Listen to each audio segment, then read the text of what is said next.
ये जो एक दोहरा हत्याकांड थाना संयोगितागंज में हुआ था, इसके बाद ये आरोपी घटना को अंजाम देके यहाँ से वडोदरा चला गया था ट्रेन से।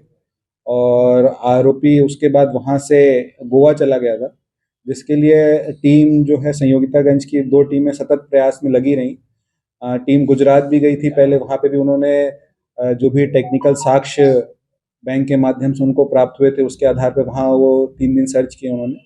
फिर जैसे ही साक्ष्यों का पता चला कि वो गोवा से संबंधित हैं, तो विगत 3 दिनों से टीम गोवा में वहाँ की स्थानीय पुलिस के साथ मिलकर प्रयासरत थी। और बेसिक पुलिसिंग और पुरानी मुखबिरी के आधार पर ही जो टेक्निकल साक्ष्य का केवल गोवा में होना पाया गया था, पर गोवा में इनको इतने बड़े गोवा में ढूंढ कर और उस आरोपी को पहचान कर चिन्हित कर लोगों से पूछताछ कर उसको वहां से हिरासत में लिया गया। जैसा कि आरोपी से बात करने के बाद पता चला कि आरोपी को यह लगता है कि वह मानसिक रूप से पूर्णतः स्वस्थ है, एवं आरोपी को उसके माता पिता के द्वारा और उसकी जो 3 बहनें हैं उसके द्वारा इस कहकर प्रताड़ित किया जा रहा है कि वो पागल है। इसको 4 बार रिहेबिलिटेशन सेंटर भी भेजा गया है। तो आरोपी को ये हमेशा से लगता था कि वो पूर्ण रूप से स्वस्थ है, और उनकी बहनें जानबूझकर अपने माता पिता का सहारा लेते हुए प्रॉपर्टी को अपने कब्जे में लेकर उसको शोषण कर रही है। इस वजह से वो प्रताड़ित होकर उसने ये कदम उठाया। अभी तक जितना प्रतीत होता है उससे बातचीत करने पर उसकी जो भी प्रतिक्रिया है देखते हुए कि वह थोड़ा सा जो है अपनी याददाश्त को लेकर ज़रूर कंफ्यूज है, पर जिस हिसाब से वो सारा एटीएम से पैसे निकाल लेता है, अपना रहना होटल में बिल पेमेंट कर लेता है, कहाँ जाना है उसको सारी चीज़ें अच्छे से पता होती हैं, क्या खाना है अपना खाना भी खुद बना लेता है। तो ऐसा नहीं प्रतीत होता है कि वो मानसिक रूप से पूर्णतः विक्षिप्त है। हो सकता है उसकी कुछ मानसिक समस्याएं हो, परंतु वो एक आम जन की तरह ही वाद व्यवहार करता है और अपनी दैनिक क्रियाएं कर लेता है। ऐसा कोई अभी तक तो सामने नहीं आया कि उसकी शादी ना होने के कारण उसको आवेश था।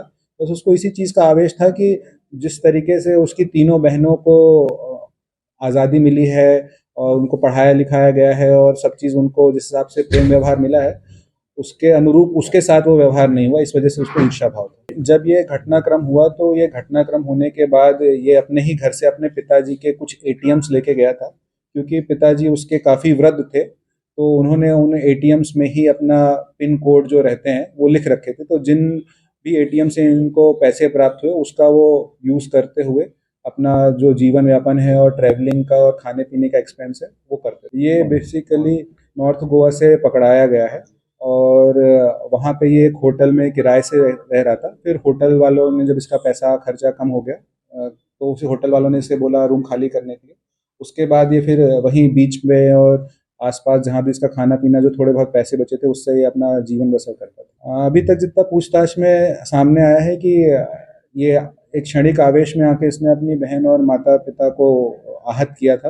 उसके बाद फिर इसने जब इसको लगा कि उनकी डेथ ही हो गई है और फिर उसके बाद इसने उनको दूसरे रूम में शिफ्ट किया और वहीं पे एक दिन अपना व्यतीत किया। फिर जब कमरे से बदबू आने लगी और फिर जब इससे लगा कि अब ये पकड़ में आ सकता है तो उसके बाद फिर ये घर में ताला मार के।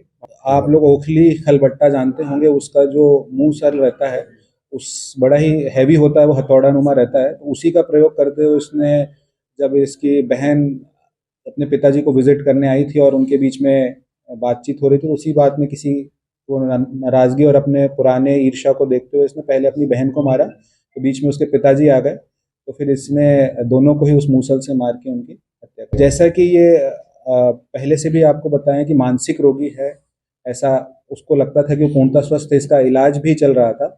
तो उसको जो डॉक्टर ने जो दवाइयाँ प्रिस्क्राइब करी थी वो दवाइयों को खाने के लिए उसके पिताजी और अ, उसकी बहन ने आके कहा था कि ये दवाइयाँ खा लीजिए। उस बात को लेके ही वो आवेशित हो गया कि मैं मानसिक रोगी नहीं हूँ और आप मुझे प्रताड़ित करने के लिए दवाइयाँ दे रहे हैं।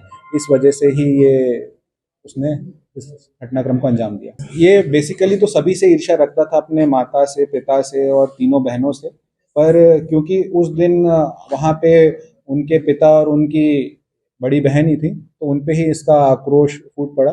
बाकी इससे जैसे कि पूछताछ हुई कि इसने और भी क्या अपनी माताओं और बहनाओं को भी आहत करने का सोचा, तो उसने इस बात से इनकार किया।